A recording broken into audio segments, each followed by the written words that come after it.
Today we are going to continue with the story of Prophet Ayyub alayhi salam. When we say the name of a prophet, any prophet, we say alayhi salam. May the peace of Allah be upon him. But if we say Prophet Muhammad, we say sallallahu alayhi wasallam.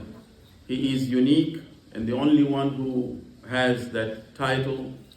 But the others we say alayhi salam, but for him alone we say sallallahu alayhi wasallam. Prophet Ayyub alayhi salam, yesterday we stopped where we said Shaitan had a mission. And the mission of Shaitan in general, it is to misguide mankind. In this particular case, because Ayyub was a prophet that was grateful to Allah for all the blessings that Allah gave to him. And we mentioned the blessing of good health, a beautiful skin, the blessing of wealth, a lot of children. He had 14 children, a beautiful family. But then as he was inviting people to Islam, to La ilaha illallah, Shaitan went to the people and told them, Ayyub is being grateful only because he's in a good condition. It's easy for him to say Alhamdulillah. If he was living the same experience you guys are living, he would not be thanking Allah. He would not be grateful to Allah. So when Allah heard this, to prove Shaitan wrong, Allah said that He is going to test Ayyub. And what are the tests of Ayyub? Number one, the first test that was attributed to Ayyub alayhi salam is one day he woke up, all his animals in his farms, everything died. SubhanAllah, everything died. Ayyub alayhi salam, they came to him and said, all your animals have died. Ayyub said, Alhamdulillah. SubhanAllah. He said, Alhamdulillah.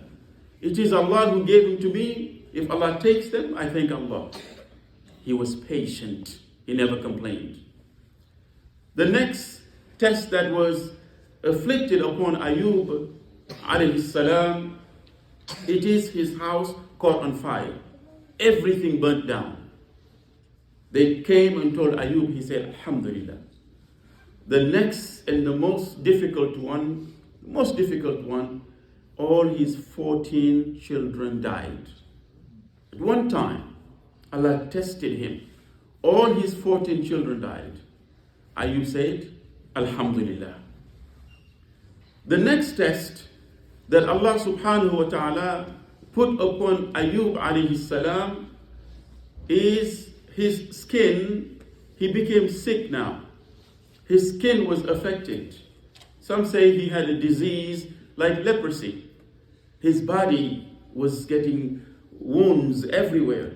It got to a point where his body starting to rot, even to smell very bad. Until the people in the city, they decided, we cannot take the smell anymore. We have to throw Ayyub in the dumpster in the outskirts of the city. And that's what they did with Ayyub. They threw Ayyub.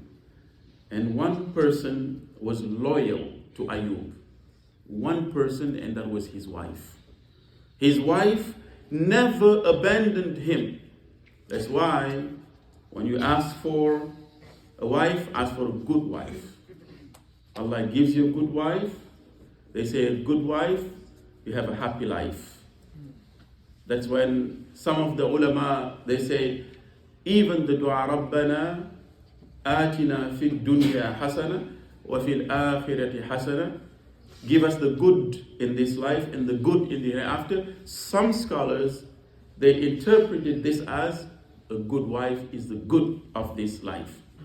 So his wife stayed with him, coming and bringing food to Ayyub alayhi salam.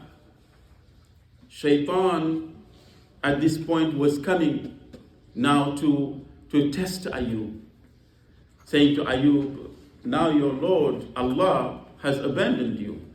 This Lord that you are worshipping, saying Alhamdulillah, being grateful, He took your children away from you. You said, Alhamdulillah. Allah killed all your children, your animals. You lost your house, everything you had. Now look at this disease that Allah gave you. It is so bad on your body that now they have thrown you even in the dumpster, out of the city, from the people. They don't want to be around you anymore. So Shaitan was telling Ayyub, you need to stop believing in this Allah. You need to stop worshipping Him. Ayyub asked Allah one thing. He said, Ya Allah, this disease affecting my body, the only thing I ask you, that the disease does not attack my heart. Because once it attacks my heart, then I cannot thank you anymore. Then I cannot say Alhamdulillah anymore. Allah continued to afflict him with this disease. Ayyub continued to say Alhamdulillah until, as we mentioned yesterday, one dua Ayyub made, Inni masani yadurru wa anta arhamur rahimin. He said, Ya Allah, indeed pain has afflicted me. You have tested me, but you are the most merciful. I trust you, Allah. I know you will do what is best for me. I'm not going to sit here and ask you to cure me. I'm not going to even ask you for help. I'm not going to ask you to rescue me. I just recognize, I just acknowledge, Inni masani yadurru wa anta arhamur rahimin. I recognize that you are the most kind and you are the most merciful. Then, and only then, when Ayyub alayhi salam made this dua, Allah told Ayyub, now take your foot and strike the ground. Take your foot and strike the ground. When he took his foot and struck the ground, a spring of water came out. A spring of water. And Allah told Ayyub, take this water and wash yourself with it. When he took the water and washed himself with it, what happened? Allah healed him. Allah cured him, gave him a better skin, a more beautiful skin. Allah returned his wealth, gave him more animals, more goats, more sheep, more cows, more camels. Everything that he had, Allah has doubled it now. Very beautiful and radiant skin. We mentioned that he had 14 children. Now Ayyub, throughout time, the scholar said, Allah gave him 28 children. He had more children now. So what is the lesson that we are learning from the story of patience? That if you are patient, Allah subhanahu wa ta'ala, not only He will reward you, but He will double the reward. That is why Allah says in the Quran that on the day of judgment, those who are patient, Allah will reward them بِغَيْرِ حِسَابٍ. Those who are patient will be rewarded without accounting. Allah will not even count. You know, for most rewards, Allah will say, you deserve 100, you deserve 1,000. But for the sabirun, Allah will reward them بِغَيْرِ حِسَابٍ.